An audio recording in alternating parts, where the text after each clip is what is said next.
what you're worth. Now go out and get what you're worth.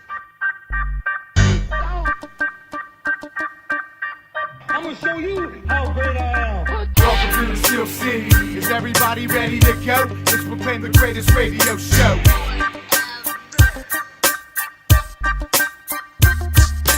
Jim Cella and Johnny Parlay with the facts. So relax, grab a drink, then let's get back. Yoy and double yoy, Steeler fans. Thanks for joining the spread. I am Jim Cella. I'm sitting in studio with JDash. We're going to talk some Browns Steelers. How you doing?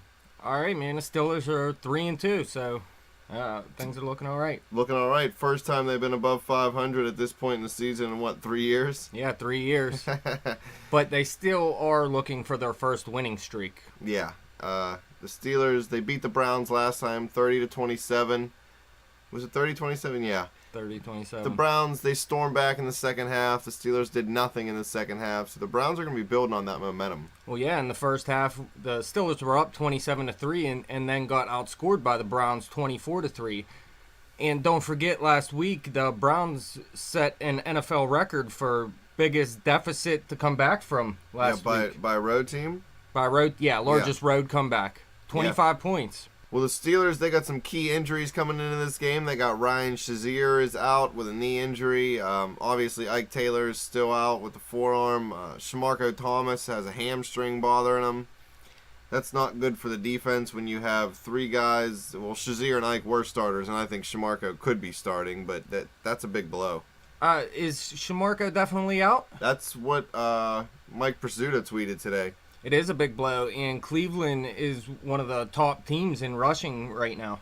Yeah, I mean, we need all hands on deck when it comes to stopping the run. The Steelers have been struggling to stop it this year. I mean, they are ranked 11th against the run, so it doesn't look too bad, but let's not forget they played the three worst running teams in the league over the past 3 weeks. Yeah, I was just going to say that stat may be a little inflated because the teams we were playing were not good with the run game. Yeah, Carolina, Tampa Bay, and Jacksonville, they literally are the worst run teams in the league, and we held them to 161 yards on the ground throughout those 3 games, but I don't think it's going to be the same this week. Ben Tate, he looked like a beast last week, and what'd he have, 123 yards on 22 carries. In week 1, they ran all over us. Before he got hurt, he was averaging like 7 yards a carry. He's averaging 5.9 on the season right now. It's only a game and a half pretty much, though. Yeah, they definitely ran all over us in the first game. The Steelers defense had nothing to stop them. These guys aren't big-name players, and Ben Tate's a bigger-name player, but, what was it, Terrence West is the guy that eventually... Terrence West is the one that killed us. Yeah, he topped 100 yards against us. The Steelers used to be known for their stout run defense, and now it seems like if you're in the middle of the league or better, you can just run all over us. So they definitely need to think about that going into this week. The Steelers need to use their offense to control the ball and keep their defense off the field so that doesn't happen. I don't like all the Haley screen passes, but you could still control the ball passing. Use the no huddle and still let the clock run down to a few seconds before you snap it. Just because you're going no huddle doesn't mean you have to run so fast. It's just you're not letting the defense get substitutions. I couldn't figure out what was wrong with this offense, but it is obvious. Listen, they're 4th in the NFL in yards per game with 404. Right. They're 8th in passing with 266.8 per game, and 8th in rushing. So you should be killing it right now, right? Top 10 in both categories. But then listen to these stats. 18th with 22.8 points per game. What do you think about that one? Pathetic. It is pathetic. 18th in third down percentage, 41.5. Again, pathetic. And third most sacks allowed with 15. All pathetic. Those three bad stats. Story. Yeah, those 3 bad wipe out the 3 good, and it just makes it a wash, which is why we've basically been a 500 team for the last 2.5 years. Well, here, I got 2 more great stats for you. They're 26th in the red zone in scoring percentage, 43.75. How are you going to win with this? Yeah, it's pathetic, and I keep saying that, but, it really is no other way to describe it. Haley's offense, when you're in the red zone and you're shortening the field, you're condensing the area the defense has to play against. Screen passes work when you can spread the field and use the wide open, center of the field to your advantage. You can't do that in the red zone. You need to have plays that go straight forward. Run the ball. What's Bell averaging per carry this year? Almost 5 yards a carry. 5.3. Yeah. Why? Give him the ball. He only has 1 touchdown this year. He's leading the AFC with 400 yards rushing, but he only has 1 touchdown. On the ground. He has a couple receiving touchdowns. But, I mean, that's what I'm saying. Run the ball straight up the middle. You have a first-round pick center and guard. Run it right behind them. Here's another one. Most penalties, 51. Yeah, we talked about that last week and the week before. And the week It didn't before. look as bad last week. No. I think they actually did cut it in half, but they're still leading the league in it. So when you put that with points per game, third down percentage, red zone percentage, every part that is important, they're not getting it done. Right. And now let me give you a glamour stat, because we all know how much the Steelers love glamour stats all of a sudden. The Steelers are the only team with a 1,350-yard passer, 500-yard receiver, and 400-yard rusher. If I just told you that, if I said at the beginning of the season they would have a 1,350-yard passer, 500-yard receiver, 400-yard rusher at this point in the season, you would think that we were scoring a lot of points. What it means to me is you have elite talent and bad play calling. Believe that, because Todd Haley has no idea what he's doing. Give him a golf club, he's money in the bank. You give him a clipboard, he's completely lost. Here's Get another him great off the stat. team. 21 straight games with 5 catches and 50-plus yards. I tell you what, you better extend that for another 21 games or else It that was was... pathetic. I talked about it with Johnny Parlay. That's not even a real stat. It's not You even, better get it this week. It's not even recognized by the NFL as an official stat. I don't even know what to say about that. It's pathetic that Tomlin would allow that. Yeah, so pathetic. really from the offense, I expect a ton of yardage and mistakes when it counts. You know what I expect now from that? I expect every single game Heath Miller ever plays in, he better have at least 1 catch. They better never let that guy For go. the rest of his career. Yeah, because it's the same thing, and he deserves it. And I'm sorry I like AB, but Heath works harder probably than anybody on the team. He does everything they ask him. He never says anything. He just keeps his head down, says "aw shucks," and goes out and does it. I love that dude. I mean, I know Cleveland's they look like a really good team this year, but actually their defense stinks right now. They're 28th against the pass and 30th against the run. I mean, Yeah, this Steelers team got to score points this week right now. the Browns only have 3 picks and 2 forced fumbles and 1 fumble recovery. They only have 8 sacks. I think we only have 8 sacks too. Yeah, we're tied with them and the Bengals. Right, so you have an opportunity to take advantage of this. We had the opportunity to do it at Jacksonville last week, and we didn't do that. So I think you just got to run Le'Veon Bell. Give him the ball 30 times. Yeah, whatever happened to that? And you have Blunt, so it's not like give him both the ball. Blunt's averaging 6.4 per carry. Right. That's even better. Yeah, give these guys the ball. Give the ball to Bell 25 times, let him catch maybe 5, and give the ball to Blunt 20 times. Why not? Granted, all Blunt's yardage and I think one of his TDs came in that Carolina game. Yeah. That was pretty much it for Blunt. He was okay last week. But he's still I running the guess. ball hard when you give it to him. So if you give him the opportunities, he's still going to produce. And on top of this terrible defense, their best defensive player, Joe Hayden, is questionable with a hip injury. I did hear today he practiced, so he probably is going to play. But with an injured Joe Hayden, and they don't have much else, the Steelers just got to put it together. Yeah. All-pro wide receiver, all-pro quarterback, all-pro offensive lineman. I mean, this is it. This is the week. Let's start it now. Let's get the ball rolling. Score some points. Win out until we get to our bye week. You know, the Indianapolis game coming up in a few weeks is going to be tough. But this is a must-win for us. And not because we're going to be eliminated from the playoffs if we don't. But we need these easier games because it's going to be a struggle to make the playoffs if we're losing these easier games. And pay attention to third down for our offense this week because... Yeah, at 41.5% for the year, it's pathetic. They need to do better. Ben was so good early in his career. It's got to be the play calling. It's not him. He's not gun-shy on third down. He's never gun-shy. So what's going on?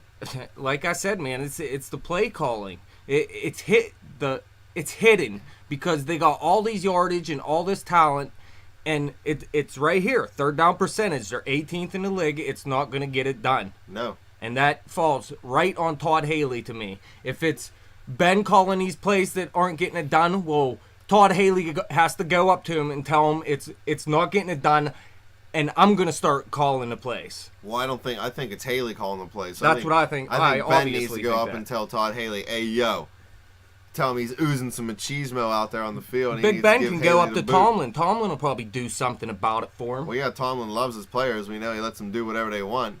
Best coach ever, yeah, because there's no discipline. There's no accountability. It's absolutely pathetic in that locker room right now. Dan Rooney, I don't even know. I don't even know what to say, man. Myron Cope would be rolling over in his grave. Yoy! Yoy! Double yoy! Double yoy. It's terrible. Ha! Ha! Well, the Steelers are +2. This is only the third time since 2002 Cleveland has Plus been two what? favored. Oh, Steelers +2 on the line. Yeah.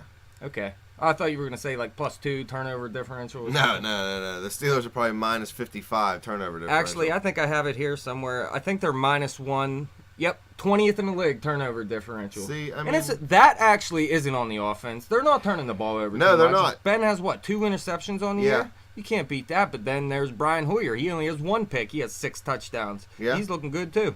The defense used to get at least 1 turnover a game. The reason why under Bill Cowher, Bryce McCain. yeah, we were so good with turnover differential year in and year out is because we came up with big plays. Big plays. We have no splash plays on defense. I mean, they did come last week. We had the pick 6. Yeah, but and Cortez Allen came up big. So the splash plays were there, but I know you want to see it against a good defense. Right, yeah, I want to see it against somebody other than Blake Bortles. Or, excuse me, a good offense. Yeah, so the Steelers are +2. Like I said, only the third time Cleveland's been favored against Pittsburgh since 2002. I don't know. It's a tough game for me to say. I've been to Cleveland before and seen the Steelers personally lose. It's the only time that Cleveland beat Ben Roethlisberger. It was very depressing. It was a sad ride home. It was a sad night in the hotel the whole night. But Pittsburgh, I mean, they have what it takes to win this game, but I don't know.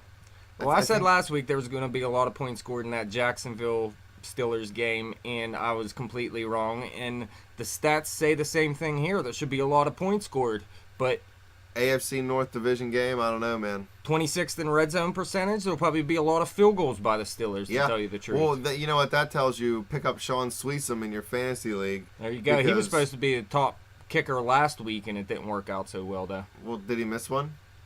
I don't know if he missed one or not, but he only We just didn't had get one. in the red zone. Yeah, we're so bad we can't even get into the red zone. But yeah, I'm saying Cleveland wins this game. I know the Steelers are 20-2 in their last 22 against them, but this isn't the same Cleveland team. This is a better offense, same kind of defense. Actually, they had a better defense last year, I'd like to say. But Yeah, they with definitely Joe had a better Hayden defense. injured, they definitely don't have the defense this season. But I think their offense can get it done, and I think they will. They'll play a good second half like they have all year, and the Steelers will play a bad second half.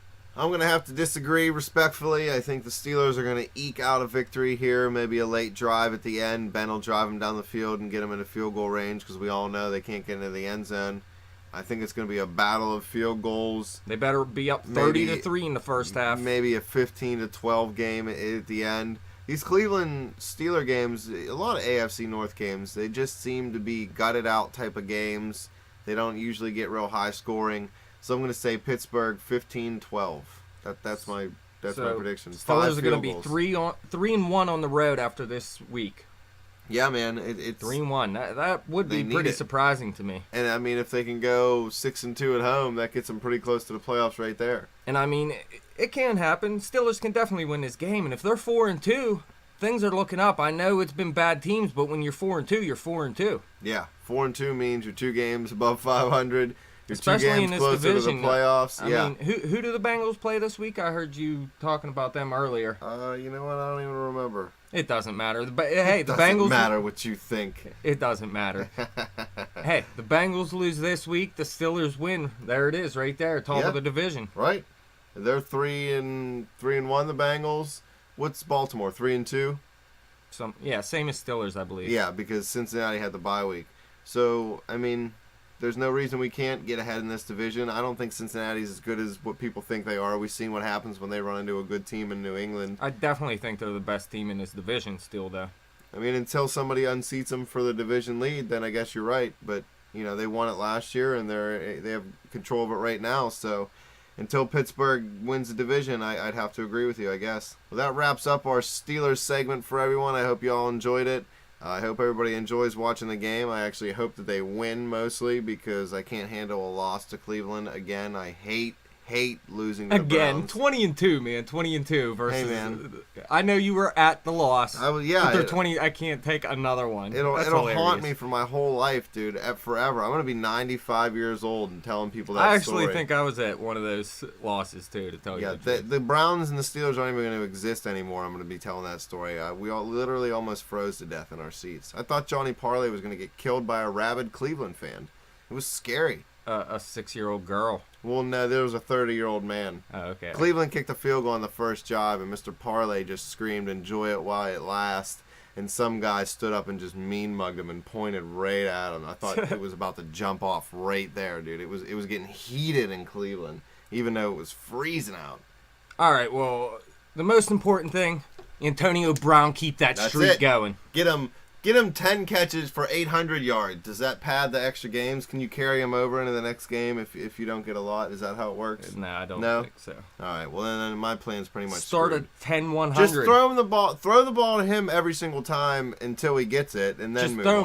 him five screen passes right at That's the it. beginning of the game. Right off the bat. And if he doesn't get 50 yards, just keep throwing him bombs till he gets it. That's the best offense ever, because that seems what Haley wants to do. Well, thanks, fans, for listening. You can follow us on Twitter at bet_the_spread. Check out our Facebook page where we post most of this stuff. We post some cool pictures, some other good videos maybe if we can find some time. Check out our YouTube channel, The Spread. Subscribe to that. You can listen to all our great videos. Website's just about done. We're working hard on that. Get you guys some more content. Maybe start writing some articles. Help everybody out a little bit more. Thanks, Dash, for hanging out with me tonight. You have a good night, buddy. You too. Do work. Peace out.